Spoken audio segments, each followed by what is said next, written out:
साथियों नमस्कार। आज लोकतंत्र खतरे में है। लोकतंत्र में जनादेश सबसे बड़ा होता है और जिस भी दल को जनादेश मिलता है उसको पूरे 5 साल सरकार चलाने की इजाज़त होनी चाहिए और आज तक होती भी थी। लेकिन तथाकथित न्यू इंडिया में कुछ और ही देखने को मिल रहा है। ये जनादेश अब बेमानी हो गया है।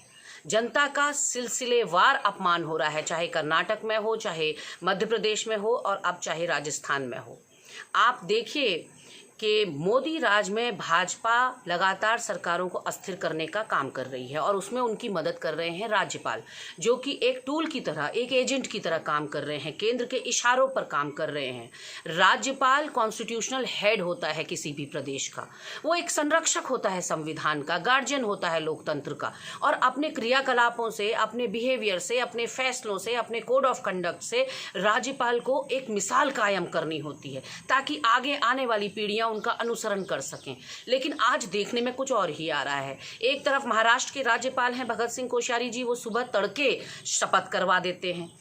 एक तरफ ये हैं कि जिनसे बार बार मुख्यमंत्री जी गुहार लगा रहे हैं राजस्थान के कि हमें विधानसभा सत्र बुलाने की इजाज़त दी जाए, हमें बहुमत सिद्ध करने की इजाज़त दी जाए, लेकिन वो उनकी मांगों को अनदेखा कर रहे हैं। किसके इशारे पर? इसका क्या कारण हो सकता है कि आप एक दल को, जो बहुमत की सरकार राजस्थान के अंदर चला रहा था, जो अभी भी दावा बहुमत का कर रहा है, आप उसको ना विधानसभा सत्र बुलाने दे रहे हैं, ना आप बहुमत सिद्ध करने दे रहे हैं। इसका मतलब सीधे सीधे ये है कि आप एक एजेंट के रूप में काम कर रहे हैं, आप एक पपेट के रूप में काम कर रहे हैं, जबकि आप कॉन्स्टिट्यूशनल हेड हैं और पूरे देश और दुनिया की निगाहें राजस्थान की राजनीति पर टिकी हुई हैं। खास करके राज्यपाल महोदय आपके बिहेवियर या आपके फैसले पर टिकी हुई हैं। अब फैसला आपको करना है, क्योंकि जो कुछ भी राजस्थान में चल रहा है ये जरूर इतिहास के पन्नों में लिखा जाएगा और आपको एक नायक या खलनायक किस रूप में उभरना है या आप निर्णय लेना है। हम पुरजोर तरीके से मांग करते हैं कि धन का, सत्ता बल का दुरुपयोग जो चल रहा है देश के अंदर, वो बहुत खतरनाक है देश के लिए।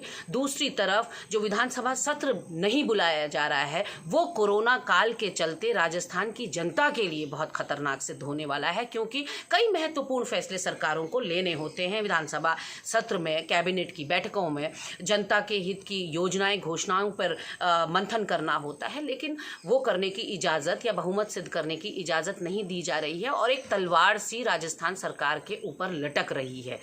जबकि गहलोत जी इस बात को कह चुके हैं कि मेरे पास संख्या पूरी है और मुझे बहुमत सिद्ध करने की इजाज़त दी जाए।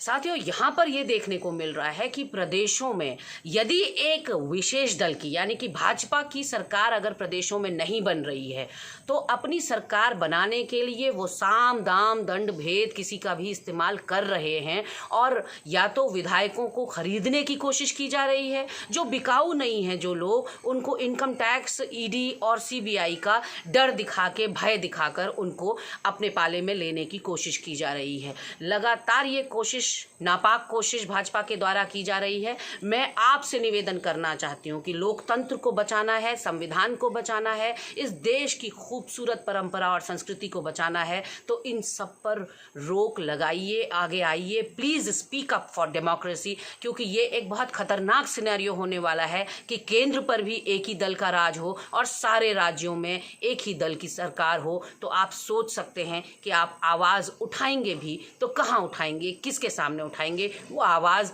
सुनी नहीं जाएगी और उसकी कोई सुनवाई नहीं होगी, क्योंकि चारों तरफ भाजपा कांग्रेस मुक्त सरकार चाहती है, कांग्रेस मुक्त भारत चाहती है। क्या आप भी ऐसा चाहते हैं कि कोई विपक्ष मौजूद ही ना हो और विपक्ष को नेस्त नाबूद कर दिया जाए, कभी पैसे के डर से और कभी इनकम टैक्स और ईडी के डर से? जो कुछ पिछले सालों में, 6-7 सालों में देखने को आ रहा है साथियों, वो बहुत चिंतनीय है, निंदनीय है और ख़तरनाक है देश के लिए, लोकतंत्र के लिए, संविधान के लिए। तो आगे आइए, स्पीक अप फॉर डेमोक्रेसी।